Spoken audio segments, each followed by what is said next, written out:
But now we're going to hop in here, guys. Must appreciate you going over that as always. We're going to hop right into this NFL draft, winners and losers. We're going to talk teams. We're going to talk players, rookies, all this stuff, how we feel about it, how we are going to digest it from a fantasy, from a dynasty aspect. And I'm glad we took a couple days to just let everything sink in.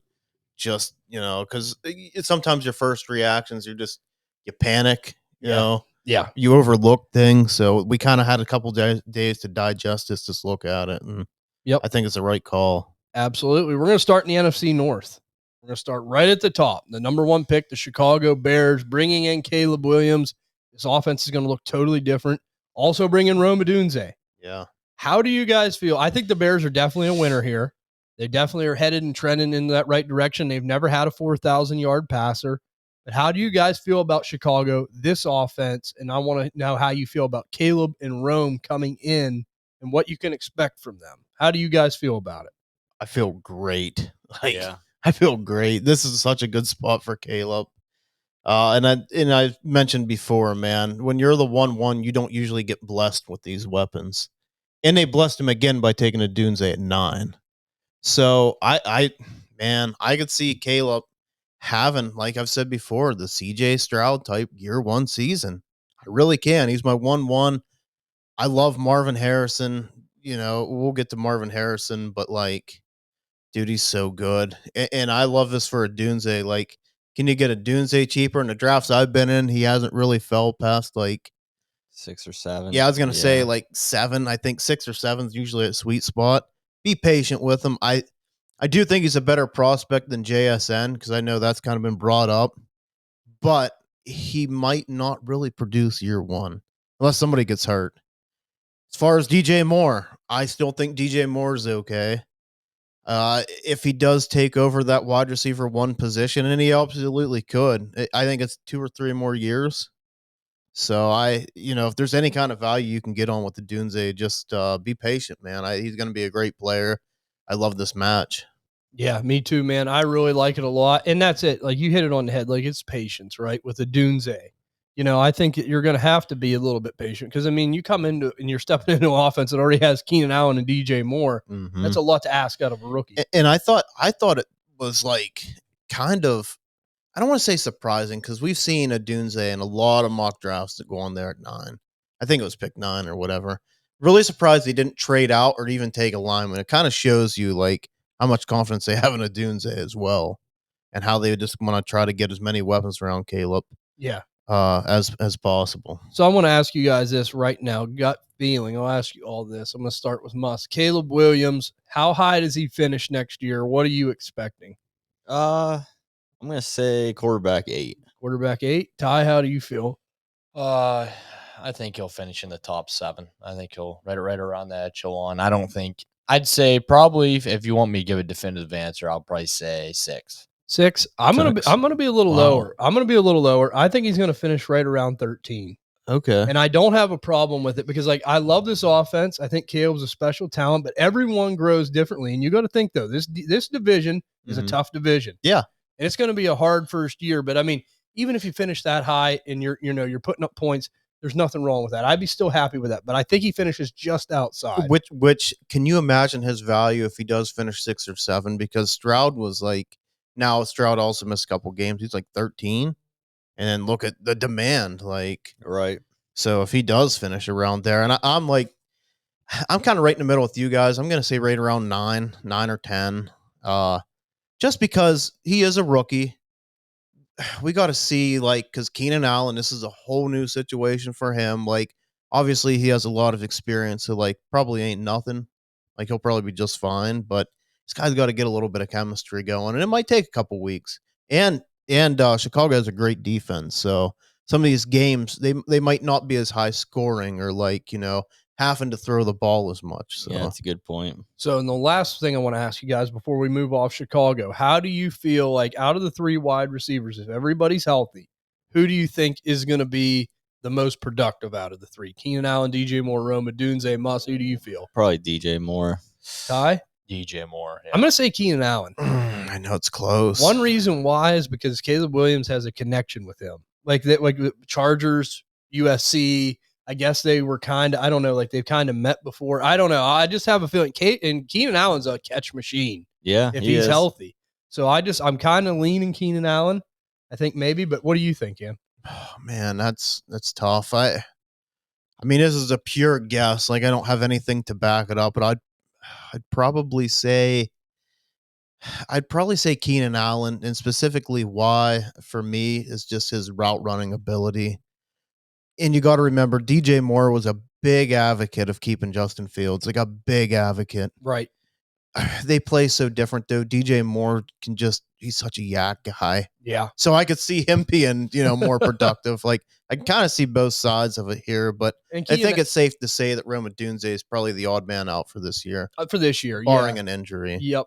But I still think he's going to be an electric talent down the line. Yeah. But another thing Keenan Allen does have a little bit over DJ Moore's the size too. I mean, you got to think he's a little bit bigger. Yeah. So I mean, down the red zone, maybe that matters. So, but I still think DJ Moore's going to have a great year. Yeah, I think both. I think both will be wide receiver 2s, and maybe one can be a wide receiver 1. We'll see. Like one could get in that back end. Yeah, the back end. I mean, probably depending on touchdowns but it's going to be a fun offense for sure. Well, we're going to go to the one of the teams in the NFC North now that wasn't sexy, that didn't do much, but it's my Jordan Loves Green Bay Packers. They bring in more offensive line help. They bring in defense, but the big thing here is Marshawn Lloyd. They bring in as far as from fantasy expectations and relevance goes. Kind of a bummer to see him land here. I mean, unfortunately, that kind of killed Marshawn Lloyd a little bit for me, unless you have Josh Jacobs. I mean, and I don't mind him as a high-end handcuff. I mean, if you can get him in the right spot, but it's just kind of like it come up a little bit flat, right? We were hoping to see him like with the Giants or somewhere where he could get an opportunity. But how do you guys feel about Green Bay's day? We won't spend a lot of time on them. They're not a real fantasy relevance, but how do you feel about Marshawn Lloyd in the Green Bay offense? I do like the fact they brought in some more offensive line help for Jordan Love. That ain't a bad thing. No, it's not a bad thing at all. It does suck for Marshawn Lloyd. I know there's been a lot of tweets out there that they could absolutely get out from underneath Josh Jacobs, even after a year. I don't think that happens. I don't. I think he's probably going to be the handcuff there and an upgrade at that. I mean, look at A.J. Dillon. He hasn't done anything, so. Yeah. Yeah, but I mean, Dylan's got his opportunities. I mean, they have showed that. Yeah. I mean, Dylan shouldn't have. I mean, don't attack me, Ty. Dylan got unwarranted. AJ Dillon got unwarranted opportunities half the time. He did. They want to run 2 backs. Exactly. There. So it might not be a bad situation. Yeah, Ty's head shot up. I thought I was going to get stabbed. That's not what I meant. I didn't mean Dylan react good. I'm just saying that. You're absolutely right, though, man. I mean, they did this, with I'm thinking of Almond Green. Yeah. Who was? Oh, Jamal Williams. No, Aaron Jones. Jones. They had Aaron Jones. They draft Dillon in the second round, so it's a death sentence. Yeah, but look, I mean, they did it with Jamal Williams. Yeah, they did it with AJ Dillon. That's what I'm saying. Like, you go clean back. I don't know what Almond Green stuck to my head. That's old school, man. But yeah, it might not be as bad as what we think, but it's still not good. Right. Like, if he's in the mid-third round, I'm taking him. But there's still guys like, obviously get my ranks up. Like, me personally, I'd still take Ray Davis ahead of him. Yeah. I don't know if we can all agree on that. Oh, we can. Yeah. Jalen Wright, I would take, which we'll get to him. So he kind of, like, pre-draft, I think he was my running back 4. Post-draft, he's probably going to be right around that 7. I have him at 6. 6, yeah. I'll probably right around 6 or 7. I got to, get all the names in, but This draft was rough for running backs and landing spots, but I will say this does kill A.J. Dillon. Finally. I mean, because Marshawn Lloyd's a better back. Yeah. I mean, it's clear cut. But are you happy, Ty, that A.J. Dillon's going to get replaced probably here? Yeah, he needs to go. I mean, we've seen enough. Quadzilla. He's horrible. I wasn't a big fan of him even in college. Like, no. And then Braylon Allen's the Jets version of A.J. Dillon. We'll get into that later. But no, as far as Green Bay goes, really don't consider them a loser or a winner. They're kind of just like they did what they had to do here. So like, let's try to give these teams grades too. So like for me with Chicago, I'd probably give them like an A. An A. Yeah. Yeah. Green Bay here. I mean, they got some line help, but that Jordan Morgan pick kind of was strange. I'd probably give him like a C. I was gonna say B minus. Yeah, that's what I was gonna say. B minus. Yeah. I'll give him a C plus. I'll give him a C. There we go. But that was a little bit, but obviously I'm not a scout, so maybe the guy is better than what we think. For sure. Well, we're going to go over to the other sexy team in the NFC North as far as adding fantasy assets. It's going to be the Minnesota Vikings. I mean, they come in here, they get JJ McCarthy. They didn't have to trade up. He kind of just fell right into their laps pretty much. We thought they'd have to make this hellacious move from 11 the whole way up to the top 3. They don't have to do that. They get JJ McCarthy, and he's coming into an offense where we have Justin Jefferson, obviously, Jordan Addison, Aaron Jones now added free agency. TJ Hawkinson will be there, but he's hurt currently. Probably won't be around to week 10 until we see him roughly. But how do you guys feel about Minnesota now with JJ McCarthy? I know we said pre-draft, like if it is Minnesota, this is probably the best spot for him. But how do you feel about Minnesota's day overall as a draft? And how do you feel about this team as far as fantasy football goes going forward with JJ McCarthy? Ty, I want you to kind of talk about this one first, because I think I don't know about how everybody else feels, but I know you kind of feel strongly like you weren't a big McCarthy fan coming into this, but you do really like the spot. Oh, absolutely. I like really the spot for anybody. And, I'm not a big Jaden Daniels fan, but I would really like the spot for him. For me, JJ McCarthy, if he's going to succeed, it's had to be the spot for him, which he got it. What concerns me is I think they were in panic mode to get a quarterback, because I heard like crazy they were trying to trade up the 3 to get Drake May. Mm-hmm. So I think this was kind of like their plan B.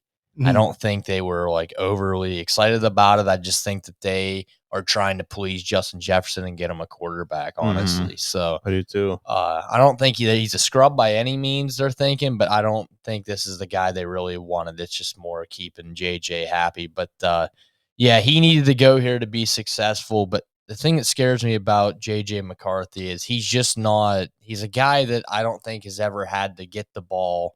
Someone hands him the ball and says, go win us this game. He's a game manager guy. He's always played on a really good football team with good defenses through high school, through college.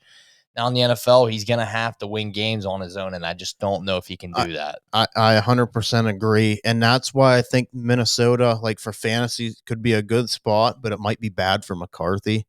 Just because this defense is bad. Yeah. I'm like you, man. Going to Michigan, look at the weapons. Like, the defense was good. The line was good. Like, yeah, he's got Justin Jefferson, which, I mean, is absolutely amazing. But I haven't seen McCarthy, like you said, win it by himself. Yeah. It's been a run game. Like, I mean, look at the Washington game in the national championship. Yep. I mean, he does make third down plays, but I've seen third and long and he runs it. Yeah. They're just, I don't know. Like, there's just not enough that we know about. I think this is going to be ugly for Minnesota. I can see Justin Jefferson throwing a fit if he doesn't get the ball, and rightfully so. This guy's on pace to break records and records, and get all this money. I think Minnesota's going to be an absolute dumpster fire. Like, I think it could get really ugly there, in my opinion. Yeah.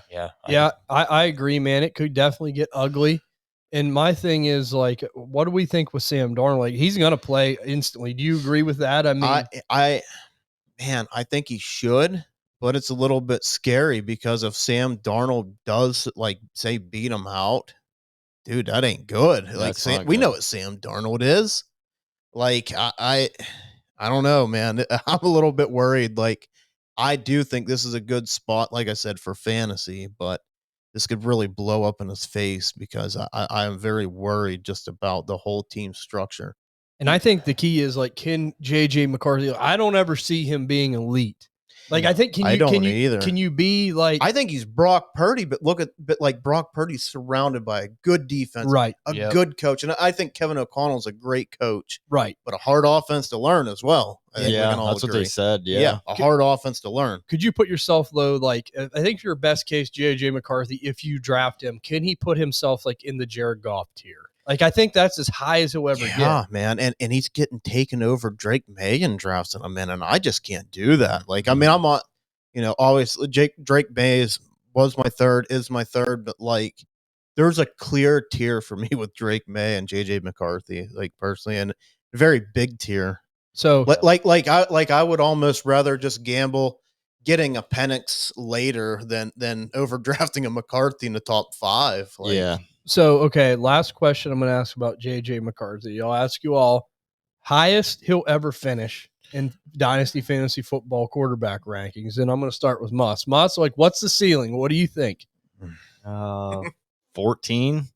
Okay, Ty? yeah. So I'm going to say like 17. I was going to say 16. And I was not even shitting you. I was thinking like 16 as well. yeah, like, that's the number. It just popped into my head. Like, and I'm not saying that's horrible. Like, but dude, like I can see Drake May. Like, if everything comes together years down the line, like I can still see him being a top 10 guy, like sneaking in there. Right.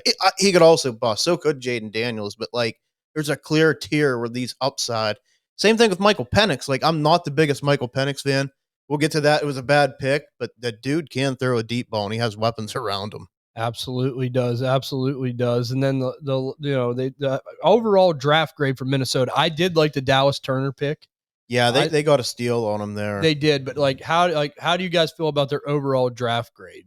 I'm going to say B. I mean they did get their quarterback. I did like the Dallas Turner pick, and then all the other picks they made were kind of just kind of some stuff trying to fill holes. I'd probably give them a C as well. I think Dallas Turner was a really good pick where they got him. They didn't really have a lot of picks, right?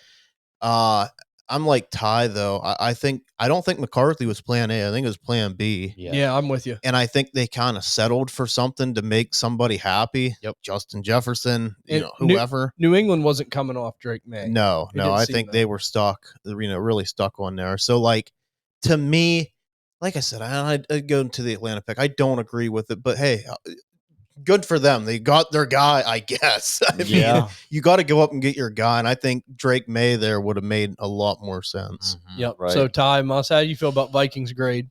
Yeah, it's basically right in the middle. Like I'll go C also. Let me go back to the well, C+.